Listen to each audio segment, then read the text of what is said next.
This lecture is actually a book. It used to be a text for the class, a book that we read, and it's for decades was considered to be the best leadership book ever written.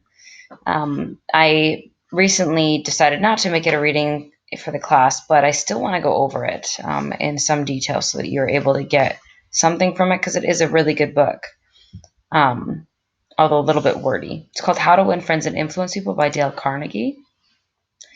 And it's basically talking about how to get people to agree with you, but do it in a way that's going to be supportive to them.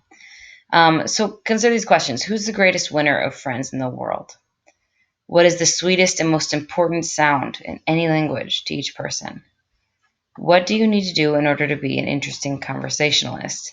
And we each might come up with questions to answer these questions, but Dale puts forward some pretty irrefutable answers. He talks about dogs being the best winner of friends because they are really only concerned with you. When you get home from work, all they want to hear about is how your day was. They don't want to talk to you and talk your ear off and get frustrated with you. They just want to love you. They're completely interested in the other person, genuinely too. They're not just faking it. That's how we need to be as people. There's the idea of the little people, which is a very derogatory term that I don't agree with, but the idea that the people that might have the jobs that we don't respect as much in our society are actually the people that need the most respect and deserve the most respect because they're the ones who make our society happen. And they also have more power than we would know. Smile, fake it till you make it. If you're not feeling great or if you're not the kind of person who smiles, just fake it and then it'll become natural to you because it is never a bad thing to smile at someone. And the sweetest and most important sound in the language, your name. It feels good to hear someone say your name. So it's good to use someone's name when you're talking to them. Being an interesting conversationalist is actually done by not talking. People like to hear their own voice. They like to talk, tell their own stories. And so you need to give them an opportunity to just chat. And that'll make you an interesting conversationalist. You can always say, if someone's upset, by the way, you can always say, if I were in your shoes or if I were you, I would feel the same way. And that's true. Because if I was that other person, I would feel just as them because I am. I would be them.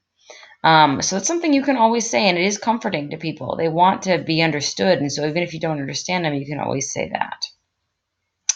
Try to talk in terms of their interests. Again, they're most likely to want to talk about things that they're interested in. So if you figure out what their interests are and then model the conversation around that, they'll be much more likely to be involved and be interested. Make them feel important. Don't be concerned about what you can get out of a person. That's not nice. If you think back to our networking conversation, it's not about getting something from someone. It's about building relationships and partnerships. They're going to be mutually beneficial. So when you're coming to get to know somebody, make sure you're being sincere about it. That you're not just doing it to get something out of them. You can also use some good words like, I'm sorry to trouble you. If you say, you didn't cook my steak right, they're less likely to want to do it for you again, or they're more likely to spit in your food than if you say, I'm so sorry to trouble you, but I just really can't handle red meat. Can I please just get this cooked a little bit more? And they're more likely to want to back you up and to be supportive. So use those little phrases that make it not about the person, but about the situation.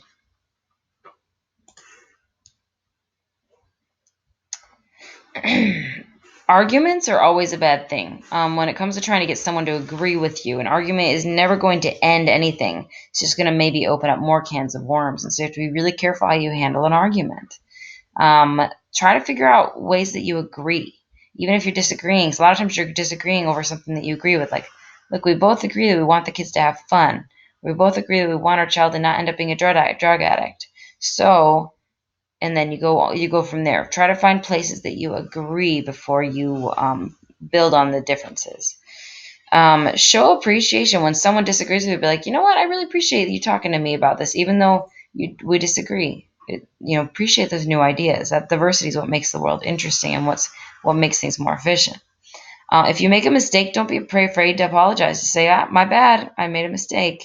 If you don't do that, then you're telling everybody essentially that what you did was right, and then therefore giving them the green ticket to do that as well.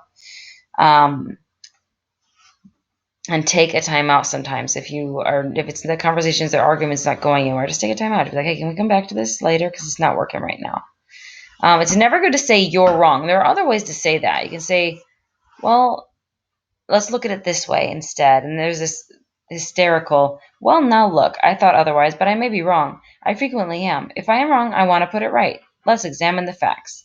That's from the book, and it's very wordy, and we don't really talk like that anymore because this was written in the 1920s. But the basic idea is good. Like, oh, we disagree, but that doesn't necessarily mean that I'm always right. I could be wrong. It happens all the time. So let's look through it and see if we can figure out what's really going on.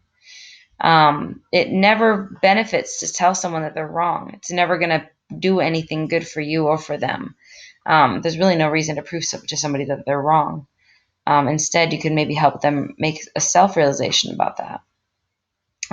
If you're the person who's wrong, admit it right away. If you wait, it won't be worth it. Like it makes the fact that you didn't do it in the first place stand out even more. But if you're wrong, just go ahead and speak up right away and be like, my bad, I was wrong. I shouldn't have done that. Or if you're working with people that don't like you, or you can tell they're thinking certain things about it, be like, oh, my bad, I totally suck at this. And then they're more likely to feel more comfortable around you because you threw yourself under the bus. You take those things that they're thinking and make them a reality, and then it makes it funny or comfortable anyway. Continuing with getting people to agree with your way of thinking. You can start in a friendly way. If you're trying to get them to agree with you, start to figure out a way that you can agree again, kind of going back to starting with agreement. Focus on the fact that you're both have the same goal, but that your method is different, which is usually what like we want what's best for our children, but I'm concerned about the environment and you're not. But you focus on the fact that you both want what's best for your children.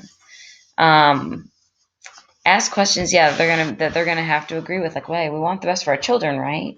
Or we want the kids to have fun, right? Let them do a lot of talking. If you let them talk until they've blown the wind right out of their sails, then you will have an opportunity to speak as well. In fact, you should encourage them to talk and don't interrupt. Let people take ownership of ideas.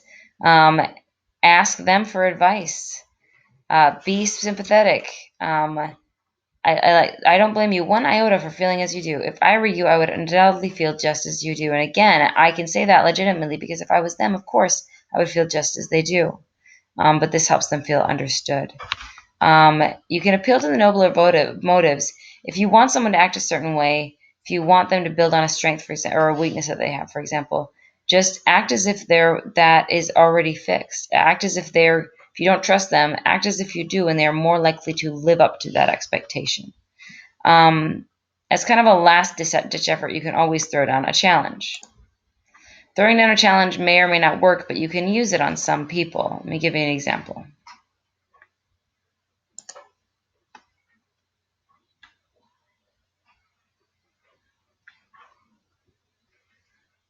Something we can do tonight, because I'm in charge of watching. No, mate, I gotta finish this road, and I have to get out of here. Well, that's all right, mister. I can't turn on dirt. You probably couldn't handle it anyway. Whoa, easy now, Mater. You know who you're talking to. This is Lightning McQueen. I can handle anything. Last ditch effort, if it's nothing else working, and if it is appropriate, you can always do something like that. And often people will give something a try, or maybe try to see things from your perspective because you threw down a challenge. It doesn't always have to be comical like that, but you can say, look, I didn't think you could do this anyway, or something as a joke. Usually, it doesn't need to usually be comical, actually, or otherwise it can be a little offensive. And they're more likely to be like, all right, fine, I'll do it. We'll continue this lecture in part 2.